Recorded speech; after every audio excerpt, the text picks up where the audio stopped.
মৰমৰ ছাত্ৰ-ছাত্ৰীসকল কি খবৰ তোমালোকৰ খবৰ নিশ্চয় ভালে আৰু মোৰ বৰ্তমান ভালে বহুদিন হ'ল তোমালোকৰ ওচৰলৈ আহিব পৰা নাছিলোঁ ভিডিঅ' দিব পৰা নাছিলোঁ মোৰ অলপ পাৰ্সোনাল প্ৰবলেম আছিল আৰু আজি এটা নতুন ভিডিঅ' লৈ তোমালোকৰ ওচৰলৈ পুনৰ আহিছোঁ আজি আমি আলোচনা কৰিম তোমালোকৰ সেকেন্ড ইয়াৰৰ অসমৰ সংক্ষিপ্ত ইতিহাস অৰ্থাৎ অসম বুৰঞ্জীৰ ওপৰত যেহেতু তোমালোকৰ কিতাপত অসম বুৰঞ্জী এই পাঠটি বহুত বেছি দীঘলকৈ দিয়া আছে লেসনটো বহুত বেছি দীঘল সেই কাৰণে এদিনতেতো তোমালোকে পঢ়ি পেলাই শেষ কৰিব নোৱাৰা বা মনত ৰখাটো সম্ভৱ নহয় আৰু দুই নম্বৰতে ইয়া যেহেতু বহুত বেছি ৰজা মহাৰাজাৰ নামসমূহ পোৱা যায় হেতুটো আটাইতকৈ কঠিন নহয়নে বাৰু আৰু বিশেষকৈ বহুতখিনি ল'ৰা ছোৱালীয়ে বৰ পায় আৰু বৰ পোৱাটো স্বাভাৱিক কাৰণ ইমানখিনি নামটো আমাৰ ইমান সোনকালে মনত ৰখাটো সম্ভৱ নহয় সেই কাৰণে তোমালোকে কি কৰিবা এই লেসনটো আমি সম্পূৰ্ণৰূপে এদিনতে পঢ়িব নালাগে আমি অলপকৈ তোমালোকে যিমান দূৰ সম্ভৱ মনত ৰাখিব পৰাকৈ সিমানখিনি তোমালোকে এটা এটাকৈ ভাগ কৰি ল'বা যে এদিনত সেই ভাগটো পঢ়ি সম্পূৰ্ণ কৰিবা আৰু দ্বিতীয় দিনত পিছৰ ভাগটো সম্পূৰ্ণ কৰিবা তাৰপিছতে মই আগৰবোৰ ভিডিঅ'টো দি আহিছোঁ যে আমি কেনেকৈ সহজ পদ্ধতিত এই ৰজা মহাৰাজাৰ নামসমূহ মনত ৰাখিব পাৰোঁ তোমালোকে কি কৰিবা এটা ভাগ কৰিবা যেনেকৈ ইয়াত এতিয়া আমাৰ কিতাপখনত আছে প্ৰাক ঐতিহাসিক যুগৰ ৰজাসকলৰ নামসমূহ বেলেগ ঐতিহাসিক যুগৰো বেলেগ বা আহোম ৰজাসকলৰো বেলেগ হয় গতিকে প্ৰথম প্ৰাক ঐতিহাসিক যুগৰ যদি আমি লওঁ তেনেহ'লে ৰজা মহাৰাজাৰ নামবিলাকৰ ভিতৰত অসুৰ বংশৰ ৰজাসকলৰ নামবিলাকেই পৰে সেইখিনি এখন বহীপাতত লিখি পেলাই সেইখিনি মুখস্থ কৰিবা নেক্সট আমি তেনেকৈ ষ্টেপটো যদি লৈ যাওঁ তেতিয়াহ'লে আমাৰ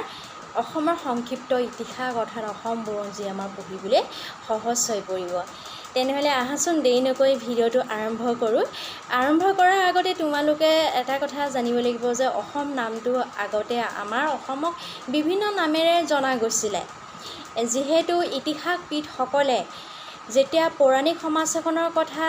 আলোচনা কৰে বা সেই বিষয়লৈ আমাক জানিবলৈ দিয়ে কিখন সমল ব্যৱহাৰ কৰে বাৰু ভাস্কৰ্য স্থাপিত মঠ মন্দিৰ কিতাপসমূহ মহাকাব্যসমূহ এইসমূহ আলোচনা কৰিয়েই পৌৰাণিক সমাজখনৰ কথা জানিব পাৰি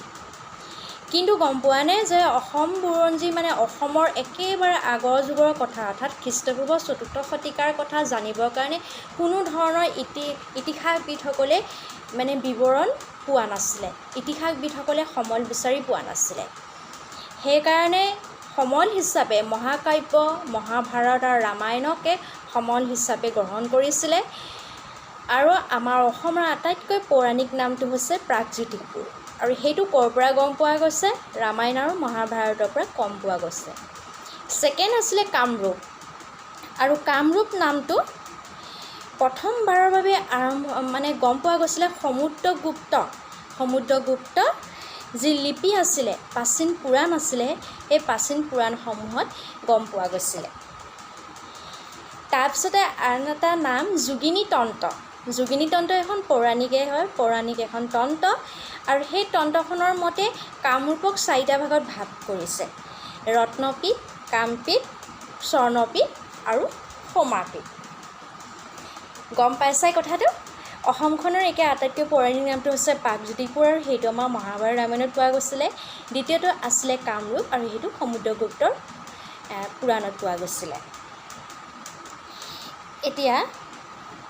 কামৰূপৰ উৎপত্তিটো কেনেকৈ হ'ল বিভিন্নজনে বিভিন্ন ধৰণৰ মতামত আগবঢ়ায় কোনোবাই কয় যে শিৱই ভস্ম কৰি দিয়া প্ৰেমৰ দেৱতা কামদেৱে নতুনকৈ জীৱন ঘূৰাই পাইছিলে মানে আমাৰ অসমতে সেইকাৰণে সেই অসমৰ পৌৰাণিক নামটো কামদেৱৰ অনুসাৰে কামৰূপ নামটো আৱিৰ্ভাৱ ঘটিছিলে ডাক্তৰ বাণীকান্ত কাকতিয়ে আকৌ বেলেগ ধৰণে উক্তি দিছে তেনেকৈ বিভিন্নজনে বিভিন্ন ধৰণৰ মতামত আগবঢ়াইছে তেতিয়াহ'লে আমি গম পালোঁ নহয় এতিয়া আমাৰ অসমৰ আগৰ পৌৰাণিক নাম দুটা আছিলে যে প্ৰাগজ্যোতিষপুৰ আন এটা আছিলে কামৰূপ এতিয়া যদি চাওঁ আমি প্ৰাক ঐতিহাসিক যুগৰ কথাটোকে আমি আজি আলোচনা কৰিম আৰু আমি নেক্সট পাৰ্টত আমি আলোচনা কৰিম ঐতিহাসিক যুগৰ কথাটো আলোচনা কৰিম যিহেতু পৌৰাণিক একদম একদম পৌৰাণিক যুগৰ কথা কৈছোঁ অসমৰ আদি যুগত দুটা ভাগত ভাগ কৰা আছিল এটা হৈছে প্ৰাক ঐতিহাসিক যুগ আৰু ঐতিহাসিক যুগ যিহেতু এতিয়া আমি প্ৰাক ঐতিহাসিক যুগৰ কথা আলোচনা কৰি আছোঁ আৰু প্ৰাক ঐতিহাসিক যুগৰ ৰজাসকল কেনেধৰণে ভাগ কৰি দিয়া হৈছিলে ৰজাসকলক কোৱা হৈছিলে দানৱ আৰু অসুৰ বংশৰ ৰজা বুলি কোৱা হৈছিলে আৰু এই কথাখিনি মহাকাব্যৰ ৰামায়ণ আৰু মহাভাৰততে পোৱা গৈছিলে তাৰ বাদে বেলেগত কিন্তু পোৱা নাছিলে পোৱা যোৱা নাছিলে যে দানৱ আৰু অসুৰ বংশৰ ৰজাসকল আছিলে সেই সময়ত কোৱা হয় যে প্ৰাগজ্যোতিপুৰৰ ৰজা আছিলে মহিৰংগ দানৱ আছিলে মহিৰংগ দানৱ যে আছিলে এই কথাটো এটা কথাত প্ৰমাণ পাব পাৰি যে গুৱাহাটীৰ বেলতলাত মৈৰংগ পৰ্বত নামে এখন পৰ্বত আছে শুনিছা চাগে বহুতেই শুনিছা মৈৰংগ পৰ্বতৰ কথা আৰু এই পৰ্বতখনৰ কথা নামে অনুসৰি যে মহিৰংগ দানৱ বুলি যে এজন ৰজা আছিলে এই কথাটো জানিব পাৰি তেনেকৈ পিছত কোন কোন ৰজা হৈছিলে হতকাসুৰ সম্বসাসুৰ আৰু ৰত্নাসুৰ এই তিনিজনক কি বুলি কোৱা হয় কিৰাত বা শ্লেষ বুলি কোৱা হৈছিলে এতিয়া কেতিয়াবা পৰীক্ষাত আহিবও পাৰে যে কিৰাত বা শ্লেষ ৰজা কেইজনৰ নাম কি লিখা তেনেহ'লে তিনিজনৰ নামটো লিখিব লাগিব তাৰপিছতে আহিছিলে ঘটকাসুৰৰ পিছতে আহিলে নৰকাসুৰক ভৌম বংশৰ ৰজা বুলি কোৱা হয় ভৌম মানে শব্দটো হৈছে পৃথিৱী অৰ্থাৎ আমাৰ ভগৱান বিষ্ণুৱে হেনো বৰাহ অৱতাৰত পৃথিৱীত নৰকাসুৰৰ জন্ম দিছিলে সেইকাৰণে পৃথিৱী তেওঁ মাতৃ পৃথিৱীৰ গৰ্ভত জন্ম দিয়াৰ কাৰণে নৰকাসুৰক ভৌম বংশ বুলি কোৱা হয় প্ৰথমতে নৰকাসুৰ যিহেতু তোমালোকে জানে অলপ চলপ ধৰ্মীয় আছিলে ধৰ্মশাস্ত্ৰত বিশ্বাসী আছিলে ধৰ্মপ্ৰাণ এজন ৰজা আছিলে কিন্তু তেজপুৰৰ বানাহসুৰৰ নামটো শুনিছা নিশ্চয় আৰু তেজপুৰৰ বানাহসুৰৰ লগত লগ লাগি পেলাই তেওঁ অত্যাচাৰী হৈ যায় তাৰপিছত ইমানেই অত্যাচাৰী হৈ যায় যে লাষ্টত কি কৰিবলগীয়া হয় যে শ্ৰীকৃষ্ণই তেওঁ বধ কৰি ভগদত্ত প্ৰাগজ্যোতিপুৰৰ ৰজা পাতে তাৰপিছতে ভগদত্তৰ পিছত ভায়েক ব্ৰজদত্ত প্ৰাগজ্যোতিপুৰৰ ৰজা হয় তাৰপিছতে গম পোৱা নে এই যে ব্ৰজদত্তৰ পৰা মানে ব্ৰহ্মণ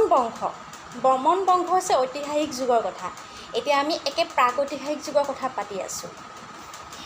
ব্ৰজদত্ত যে ৰজা হ'ল তাৰপিছতে একদম ব্ৰহ্মণ বংশলৈকে কোনো ধৰণৰ আজিলৈকে সমলে বিচাৰি পোৱা নাই ইতিহাসবিদসকলে যে সেই সময়ত আচলতে কি হৈছিলে তাৰ পিছৰখিনি কি আছিলে সেইখিনি কোনো ধৰণৰকৈ আজিলৈকে কোনো ধৰণৰ বিৱৰণ পোৱা নাযায় সেইকাৰণে কোৱা হয় এই কালচোৱাক অসম বুৰঞ্জী এটা অন্ধকাৰৰ যুগ বুলি কোৱা হয় এই সময়ছোৱাৰ কথা কি আছিলে এতিয়ালৈকে কোনো ধৰণৰ উদ্ধাৰ হোৱা নাই এতিয়া বাৰু এই সময়ছোৱা কি আছিলে বাৰু তোমালোকৰ জানিবলৈ মন নাযায়নে জানিবলৈতো মোৰো মন যায় কিন্তু যিহেতু সমলে বিচাৰি পোৱা নাই বা সমলে এতিয়ালৈকে উদ্ধাৰ হোৱা নাই তেনেহ'লেনো আমি কেনেকৈ জানিম নহয় জানো এতিয়াও কিন্তু বহুতখিনি ৰহস্য মাজতে থাকি গ'ল তেনেহ'লে ছাত্ৰ ছাত্ৰীসকল আজি আমি প্ৰাক ঐতিহাসিক যুগৰ কথাটো আলোচনা কৰিলোঁ আকৌ আমাৰ পিছৰ ভিডিঅ'টোত আমি আলোচনা কৰিম ঐতিহাসিক যুগৰ আৰম্ভণি কেনেকৈ হৈছিলে তেনেহ'লে মোৰ ভিডিঅ'বিলাক তোমালোকে চাই থাকিবা আৰু ভাল পালে লাইক কমেণ্ট কৰি দিবা ধন্যবাদ